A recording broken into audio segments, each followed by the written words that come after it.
3,000 people in a country of 140 crore get a phone call from Gallup and they are asked, are you hungry?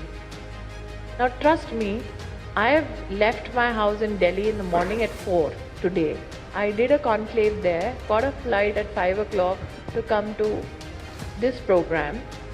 By the time I get to anything called food, it will be 10 o'clock. If you have called me any time in the day today and asked from Gallup, are you hungry? I'll say, oh yes, I am. स्मृति जी, आप अपना कितना मजाक उड़वाएंगी, क्योंकि मोदी जी के राज में global hunger index यानी विश्व भूखमरी का इंडेक्स, उसमें भारत का रैंक लगातार गिरता आ रहा है। आपने इस इंडेक्स को ही नकार दिया। आज की तारीख में भारत की रैंक 125 देशों में 111 है। मतलब कि जिन 125 देशों में ये आंकड़े दर्ज किए जाते हैं, उनमें भारत की स्थिति आखिरी 14 देशों में आती है। और आप कह रही हैं कि 5000 लोगों को फोन किया जाता है, उनसे पूछा जाता है कि क्या आप भूखे हैं कि नहीं हैं, और उसके हिसाब से ये इंडेक्स बनाया जाता है। ऐसा तर्क सुन के तो देश का बच्चा भी हंसेगा। मैं आपको बताती हूँ कि किस तरह से ये इंडेक्स बनता है। इसमें वर्ल्ड बैंक के, यूनाइटेड नेशंस के और हमारे अपने देश के नेशनल फैमिली हेल्थ सर्वे के आंकड़े यूज किए जाते हैं और 4 चीजों पे रैंकिंग होती है। अंडर नरिशमेंट यानी कि जितना खाने को मिलना चाहिए उससे कम मिल रहा है। चाइल्ड स्टंटिंग यानी कि उम्र के हिसाब से बच्चे की लंबाई कितनी होनी चाहिए।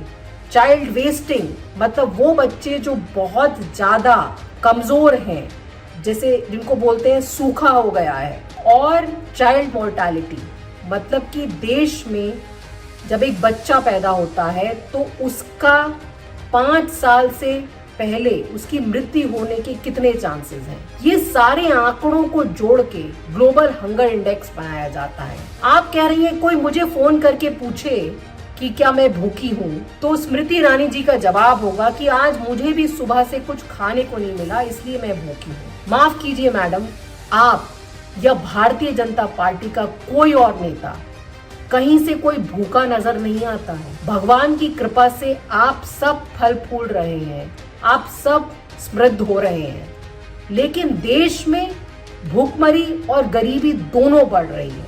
आपको ये भी पता होना चाहिए, क्योंकि आप महिला और बाल विकास मंत्री हैं, कि हमारे देश में 55% महिलाएं अनीमिया की शिकार हैं, यानी कि खून की कमी की शिकार है। जब ये महिलाएं मां बनती हैं तो उनके बच्चे भी कमजोर पैदा होते हैं। ये सब आंकड़े सुन के आपका दिल नहीं दहलता?